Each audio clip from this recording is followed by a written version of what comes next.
Hey everybody, this is Danny with Legendary Muscle, and today I'm here with Calvin and his 1940 Ford Deluxe Coupe. Thanks for being on the show again. Oh, glad to have you guys out here back at the farm and everything. You're always welcome. So you guys might recognize Calvin from one of our previous episodes. He had a beautiful Chevy truck, and when I found out he had this beautiful 1940 Ford, I had to get him on the show again. So good. Thank you for that. So tell me a little bit about this. I mean, how did you get this? Well, this is a 1940 Ford Deluxe Coupe, and I bought it about 4 years ago, and it was about 80% complete and everything. It had already been painted and a lot of other things. The interior hadn't been completed. The brakes weren't very good on it and everything. We changed out all the tires and stuff like that on it and everything. But I ended up trading a motorcycle for it, believe it or not. And I was tickled to death. When I got it, I felt bad that I got it for such a good deal that I even told the guy, I said, hey, look, if you want to renegotiate the deal, you know, we can do that. But surprisingly, his wife stepped over to me and she kind of leaned over and she goes, it's not about the money. It's about he wanted to have the car, go to somebody that was going to take care of it and enjoy it. And I told him, by all means, I'm going to do that. All right, and you are enjoying it. So I was tickled to death and got it for a good price, traded a motorcycle and a little bit of cash, tickled to death to have it. All right. So did it have a lot of metal work that you had to do to it? Actually, not a lot at all. Like I say, it had already been painted. It's all metal other than the rear fiberglass, or rear fenders are fiberglass, just due to the size of the rear tires and everything. I changed it out to disc brakes all the way around, put a electric brake, emergency brake on it, stuff like that, so that when I went to National Street Rods, they do an inspection, 23 things that they check off for it and everything. And every year I would always fail because of the emergency brake, didn't have an emergency brake. So I found E-Stop online. It's expensive, but it works tremendous and everything. So I'm pleased with that. A little bit of the interior I had to do, the trunk I had to do, and stuff like that. But a lot of little things that were on there. Like I say, the brakes didn't work real well and everything, so I changed out the brake boosters, master cylinders, went through all the braking systems on it, changed it out to disc brakes. Okay, so got a little bit of an so far upgrade. It's been pretty good. All right. So now the frame that it sits on, what frame is it? Oh, the frame is a TCI, total cost involved frame, Heights front end on it, Mustang 2 front end type on it. Okay. Adjustable coilover shocks. The rear end has a mono spring. It's a fiberglass, one leaf mono spring. It's just an 8-inch rear end that's on it. Everybody wants a 9-inch and everything. So what about the interior? Does it have any like upgrades or? Well, when I got it, the dash was terrible as far as I think they just put in a dash that was in there. The gauges weren't right for it. The radio didn't fit right and everything. It was just completely unfinished. So I had to pull all that out. Well, once I started pulling all that out, the wiring was atrocious. Oh boy, rat's nest, huh? I mentioned to you before that every wire in that thing is black wire. It's labeled like every 8 or 10 inches on it and everything. It's labeled what it goes to, but that has worn off on quite a few places, so you have to check that wire 2 or 3 feet or whatever before you can find out what it is and then trace it back again. So I had a lot with that and everything, but I redid the dash, painted that all out, put all new gauges, and as you'll see later on, the gauges all match as far as the color. Everything on the inside is all blue, so all the lighting on the inside is all blue for it and everything. All the gauges, the radio, lights, everything for it. Everything's all LED lights on it and everything, so it doesn't pull a lot of drain on the batteries or the alternator. Now, is that digital gauges that you have? They are digital gauges and everything. So the seats in it, I know they're upgraded seats already. What are they? Well, they're bucket seats, and I didn't put them in. They were already in there and everything, but they're out of minivan. And both seats are the right-hand seat for the minivan and everything. So after I got to trying to put seat belts in it to make it a little bit better safety, couldn't hook them up and everything. So what I had to do was take the entire seat apart, reverse everything around on it so that I could hook up the seat belts. And the seat belts were supposed to originally hook to the seat itself, and I bypassed that and brought them back underneath and mounted them to the bolts that actually bolts to the floor with plates and everything the way it's supposed to be. Now you can't really tell, huh? You can't see that, but I know that it's there. and if something happens, maybe it might save my life or my passenger. Oh yeah. So I like your stance that you have on it, and I love the rims that are on these. What are they? American Racing, right? Yep, American Racing rims on it. They're 15-inch rims and everything, but they're 10 inches on the back and 8s on the front, or actually 7.5s on the front. Okay, and so everything. you got a decent sized tire in the back. Oh yeah, so it grabs the good. stance makes or breaks any kind of a vehicle and everything. Yeah. So definitely. Now you said it has the suspension's upgraded, obviously, because the frame is completely different now. It's boxed in and everything, right? Right. So the brakes themselves, what kind of size rotors are you running? Do you know? Oh, actually, on a Mustang or Heights front end and everything, they come with a 9-inch rotor on it. And I upgraded it. I went to an 11-inch rotor on the front and 11s on the back as well and everything. So you can lay your foot up on the brake pedal and everything, and you can feel it already starting to stop. Nice. So it'll stop real quick. You push on the brake, it's going to stop real quick and everything. That's great. You can go real fast, but you better be able to stop fast too. So now you said it was already painted when you got it. What about all the chrome pieces on here and everything? Was everything there, or did you have to go looking for it? I'm glad you asked me that. Actually, the hood ornament that's on here was nasty, all pitted. It had been chromed, but they chromed right over the pitting and everything. Oh. And it bothered me. My wife was like, "Oh no, that makes the car and everything." I was like, "It bothers me to death." I figured I would just find a magazine that's got one in it, buy one, and replace it. No big thing.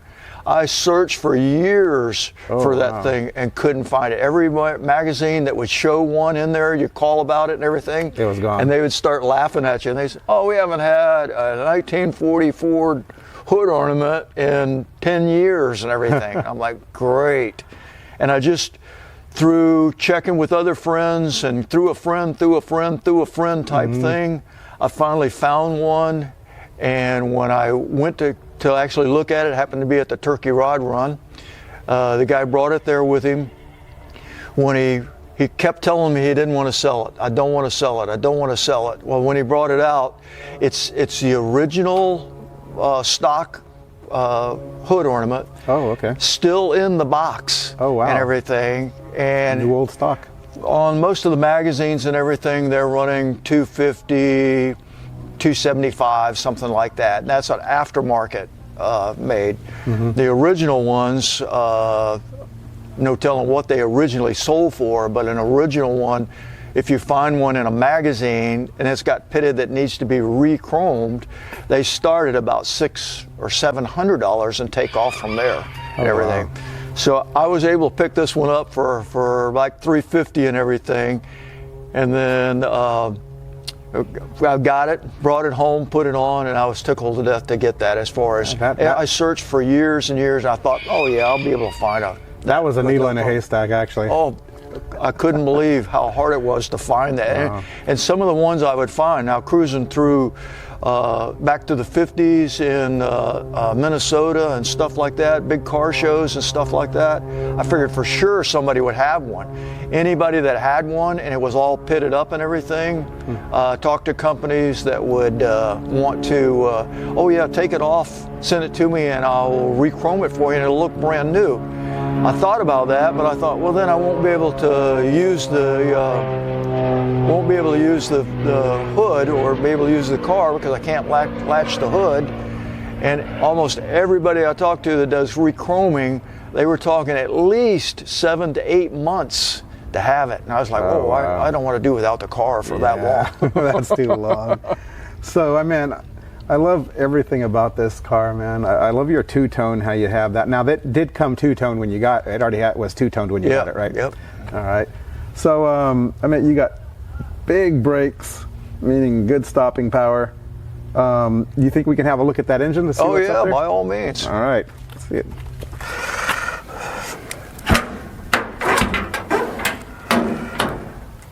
All right, so that looks like a very nice, tidy engine in there. What do we have here? Well, this is a Chevrolet motor in a Ford vehicle, but it's a Chevrolet small block, 350 Chevy motor. Okay. 700 R4 transmission. All right. Serpentine belt system on it. Gotcha. Power steering, power brakes. So it's got all the conveniences, modern conveniences, but that's pretty good. How much horsepower would you say that's pushing out? it's running about 300 to 325 horsepower, somewhere along in there. So when you got this before, did they already take care of the back? Because that looks nice and tidy back there, all shaved and everything, is it? Yeah, actually the back firewall has been recessed, and the guy that built the vehicle and everything obviously recessed it back. I think it's like 2.5 inches that it's reset and everything. Okay. Didn't have to change nothing on the inside or anything, huh? No, it's all smooth, nice and neat on the inside and everything. That's true. Oh, it's got air conditioning in it, yeah. So it's not a hot day today, though, but I'm guessing we can still take a ride. Oh, by all means, always ready to go for a ride. All right, let's do it then. Okay. So I was looking at that sticker over there you got, and it says award winner. What did you win with this car so far? Yeah, that's a National Street Rod Award. It was given for best street rod. And out of the caliber of cars that are at this was in Tampa. Okay. Now the National Registry of Street Rods that are there to get any kind of an award is a plus. Oh, wow, yeah. But actually my wife talked to a bunch of people.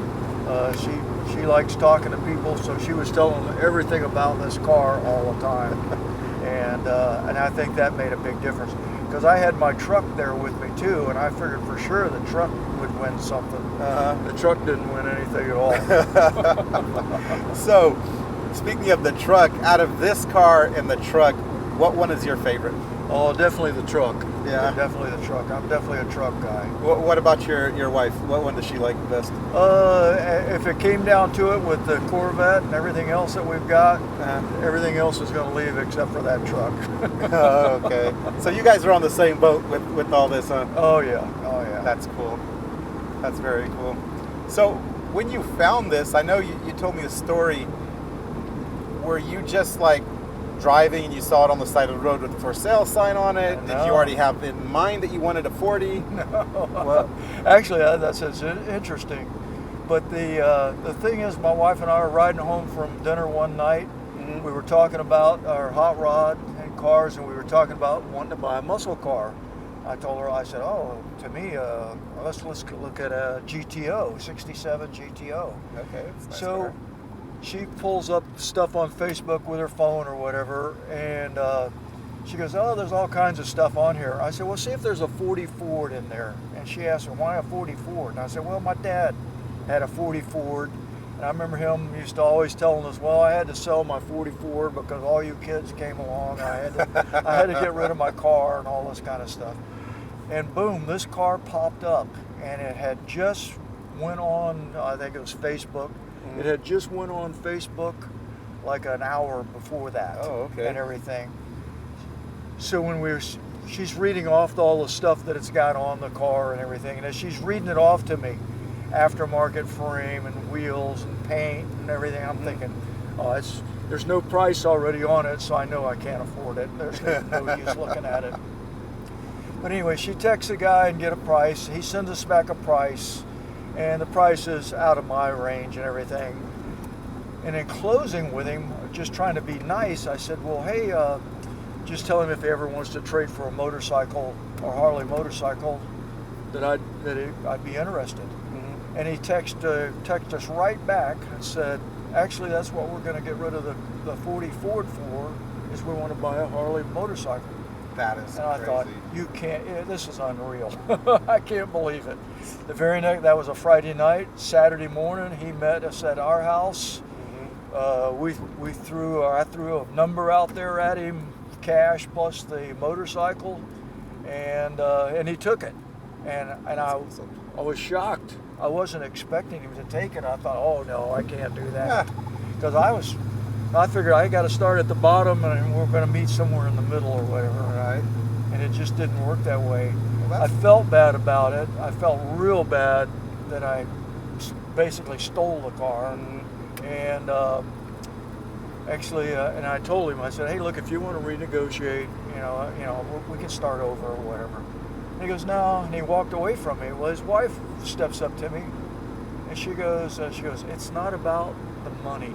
She goes, he wanted to sell it to somebody that was going to take the car and enjoy it and drive it. And I said, oh, well, he definitely sold it to the right person. 'Cause I plan it. And we've driven to Minnesota car shows, Tennessee, Kentucky. We've traveled the coast on both sides of Florida and everything. We've really enjoyed it. You're giving it a run for its money. Definitely. That is great. I mean, it must be a very nice cruise. And as we spoke before we got in the car, you had the AC compressor over there, and I see you have them coming out here on the sides. Now, wasn't there something else here where these vents are right now? Yeah, actually, the original 40 Ford those were set up as ashtrays. Really? 2 ashtrays, one on each side. 2 ashtrays, and it had one of the instruments there was for a cigarette lighter. Of course, I don't smoke or anything, so I was like, oh, well, they may actually make a kit to change that over and put your air conditioning ducts in there. And there's an air conditioning duct at the bottom and everything. So here's all the controls for it. With it looks pretty like it's part of the car already from that era, actually. Yeah, they're all molded in and everything. Now, who makes this air conditioning? Is it Vintage Air that does this, or? Oh, this is Vintage Air. That's in this Vintage Air heat on it and everything. All the instruments here with the lights on and everything. I don't know if you can even see it, but with the lights on, everything lights up blue like all the instruments that are in here. And that does look really nice. Everything on it, especially how the chrome bezel is around your gauges and everything. That looks really nice. Now, here's a question for you. I remember on the farm, on the truck, how that was supposed to be a farm truck back in the day. You said the upgraded models or the deluxe models just came with a cigarette lighter and something else. This is a Ford Deluxe Coupe. What were the differences on these ones? I mean, was it just a cigarette lighter as well, or did you ever figure that out? I'm not sure exactly of everything on it, but they made 3 different types. They made a 40 Ford Coupe, they made a 40 Ford Coupe Deluxe, and they made a 40 Ford Coupe Business Coupe. And the Business Coupe had the package tray like we've got back here on the back. The Deluxe Coupe had a little, like a fold-down seat on each side that actually folds down out of it and everything. And then just the regular 40 Ford didn't have anything in it at all. It just had that one bench seat that went all the way across. And that was the 4-door, right? Then you got into the sedans and stuff like that. You got into the 4-doors and stuff like that. But on the inside, did it have any difference of luxuries between your normal coupe and your deluxe coupe? I don't know, to tell you the truth. As far as the cigarette lighters and the ashtrays and stuff like that were basically about the same. The Deluxe did have a clock that was supposed to be in the dash, or in the glove box there. I didn't like that. Which a clock back in the day, that was already luxury. A clock, yes. And back then, 40s, did they already come out with radios for these cars already back then? I remember I watched one time. It was some series that.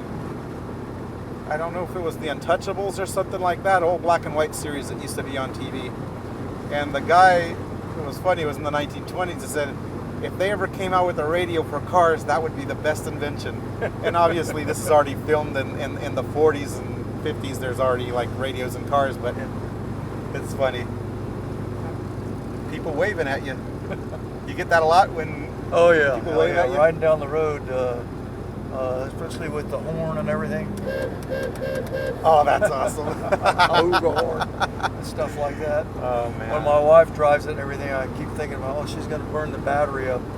Just blowing the horn. She honks the horn at cows on the side of the road, people on the side of the road, construction workers. Oh man. Well, I really appreciate this time you gave us, man. And Oh yeah. once again, it's been fun hanging out with you guys. You and your wife, great people, man. So, is there anybody you want to give a special shout out to? Just to thank my wife for putting up with me and being a part of this to help me build it. She constantly keeps coming out there and telling me, stop messing with it, just drive it and enjoy it. And have fun. All right. And I've tried to live by that, but I still want to change everything on it all the time. Well, you heard it. And normally women are always right from what we understand. So you guys know it. Ride them and enjoy them. Don't just let them stay parked in the garage. So from Danny to Calvin, we'll see you next time. Thank you.